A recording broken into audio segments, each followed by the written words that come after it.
Lorsqu'on se donne la peine d'écouter et comprendre ses peurs, on parvient d'une part généralement à les désamorcer, et d'autre part à en tirer un ou des enseignements précieux. Tellement précieux qu'ils allègent notre vie de façon incroyable. Mais ce qui est très intéressant ici est de prendre conscience de l'adaptabilité de l'univers à chacun de nous. Restez donc afin de m'accompagner dans cette réflexion qui pourra, j'en suis sûr, vous aider à transcender ces maudites peurs sur le moment et en général. C'est bien connu, l'inconnu terrifie, il terrifie l'ego.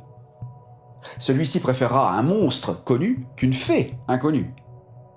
Voilà pourquoi il s'entoure d'habitude. L'habitude est une des sentinelles de l'ego. Lorsqu'on est habitué à faire, vivre ou penser quelque chose, et qu'on en récolte les résultats, même si ceux-ci pourraient être largement mieux que ce qu'on récolte, souvent on préfère rester dans ces schémas limités, et donc ces résultats limités, plutôt que de tenter l'aventure et de risquer, à terme, d'être plus satisfait, donc plus heureux.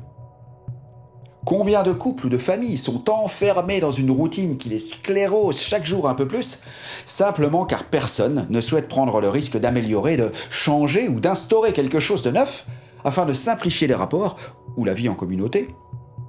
Combien d'entreprises s'encroutent dans des protocoles poussiéreux qui anesthésient la joie de vivre de ses employés, et même des patrons eux-mêmes, tuant toute initiative et empêchant une croissance qui serait à portée de main en décidant de changer une ou deux petites choses.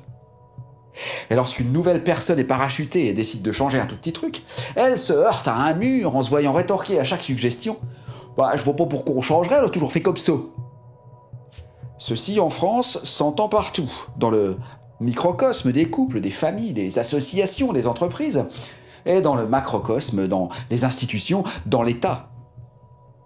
En effet, ce pays est une vieille dame centenaire, aigrie, qui a du mal à bouger. Et sachez que l'ego, le mental, et pas seulement en France, est comme ce pays. Il fonctionne exactement de la même manière. Et dès qu'il a instauré une routine qui le rassure, autrement dit, qui diminue la peur du changement ou l'éradique même, la moindre impulsion de remaniement externe ou interne le perturbera à un point tel qu'il préférera mettre la tête dans le sable, ou parfois arrêter ou fuir, même si le changement prévu lui permettrait d'être infiniment mieux et prospère que dans sa routine morbide. Nous sommes tous ainsi, et plus on prend de l'âge, malheureusement, plus c'est flagrant.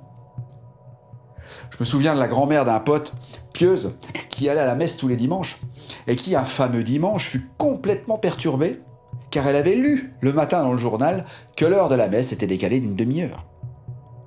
Du coup, paniquée, elle a appelé toute la famille pour en savoir plus et surtout se rassurer.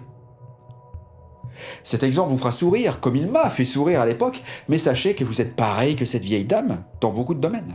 Que je suis pareil que cette vieille dame dans beaucoup de domaines. Et pourquoi ? Car on a tous un ego, vous comme moi.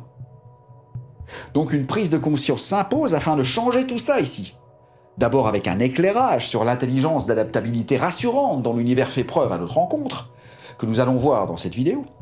Ensuite, en ayant sous le coude une vérité également rassurante qui permettra de dissoudre toutes les peurs avec une simple décision que nous verrons à la prochaine.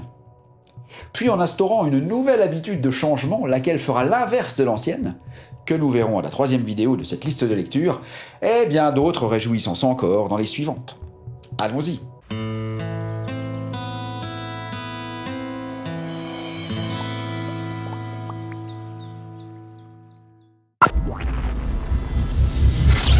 La peur la plus puissante est la peur d'avoir peur. On a peur d'être confronté à quelque chose considéré comme extérieur à nous, et qui nous fasse peur le moment venu. Et c'est ici qu'arrive la prise de conscience dont je vous parlais avant, et qui risque de changer toute votre vie. La voici. J'invoquerai encore le Ho'oponopono ici et sa loi de responsabilité qui est cruciale en matière de changement, si vous le voulez bien. Si vous ne savez pas ce qu'est le Ho'oponopono, je vous encourage à visionner ma liste de lecture ici, dans l'ordre.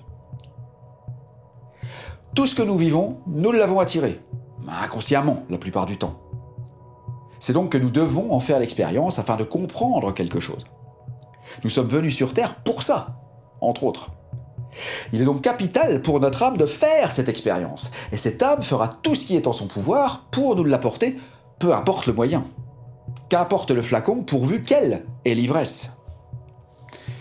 Une expérience karmique ou psychologique peut être vécue, et ces leçons apprises par des moyens qui peuvent être très différents.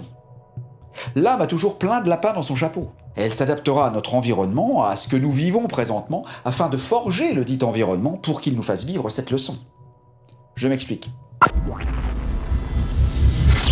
Que vous soyez un sédentaire englué dans un métro boulot dodo sur un périmètre d'1 hectare et que vous n'avez jamais rien vu d'autre du monde, ou un grand reporter endurci qui connaît la planète comme sa poche, si vous devez apprendre une chose précise, car c'est votre karma ou autre, eh bien l'univers s'adaptera à la personnalité de chacun.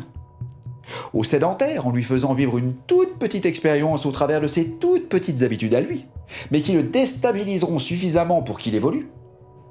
Et au grand reporter à la peau dure, en gonflant les événements vécus en proportion de ce qu'il devra endurer pour que la leçon soit aussi apprise. Mais les deux vivront le même ressenti à leur niveau. Et s'ils savent le prendre par le manche et non pas par la lame, apprendront la même leçon. Le fait d'infliger au sédentaire, pour qu'il apprenne la leçon, le moyen qu'avait trouvé l'univers pour le grand reporter, le tuerait. Et donc la leçon ne serait pas apprise.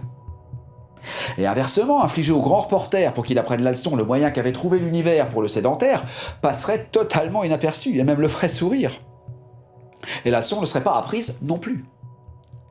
Ceci pour dire d'une part que l'univers ne nous enverra jamais une épreuve qu'il nous sait incapable de supporter, et d'autre part qu'il mettra dans cette épreuve l'intensité nécessaire pour qu'elle soit vécue par le sujet en s'adaptant à ce qu'il est capable d'encaisser, ni plus ni moins. Il veut que nous évoluions et non pas nous punir. Et sa façon à lui est de nous déstabiliser, de nous forcer à sortir de notre zone de confort. Ce n'est pas de nous faire souffrir. Il n'y a que lorsqu'on se sent déstabilisé et que nous œuvrons pour se restabiliser que les résultats arrivent. Nous sortons de notre zone de confort et l'univers passe son temps à nous pousser dehors. Nous verrons dans la vidéo suivante comment nous prémunir de ces déstabilisations. Sachez que l'univers adaptera toujours ses moyens à ce que vous serez capable d'encaisser. Et que ces moyens commencent toujours doucement. Jamais l'univers ne vous assènera un coup de couteau dans le dos la première fois, mais commencera toujours par de petits signes, irritants, pas plus, comme il le fit avec notre sédentaire de l'exemple. Et si ça empire et que vous vivez un drame, c'est que les moyens gentils et adaptés qu'il avait trouvés avant n'ont pas suffi, n'ont pas été vus ou simplement vilipendés par vous. Donc rassurez-vous, sachez que tout ce qui vous arrive dans votre vie est pour votre évolution et que pour votre évolution. Il suffit d'abord d'être convaincu du fait et ensuite d'œuvrer dans ce sens pour que les épreuves de la vie glissent plus facilement. Voilà chers amis, laissez-moi un pouce vers le haut, abonnez-vous en cliquant ensuite sur la petite cloche puis sur toutes les notifications. Commentez avec vos expériences à vous et partagez avec tous ceux et celles qui ont du mal à sortir de leur routine. Visitez également ma boutique en ligne où vous trouverez justement mes livres sur le Ho'oponopono précédemment évoqués, mais aussi de quoi retrouver une paix profonde avec mes méditations guidées, adaptées à chaque domaine de votre vie. Je vous souhaite l'habitude lucide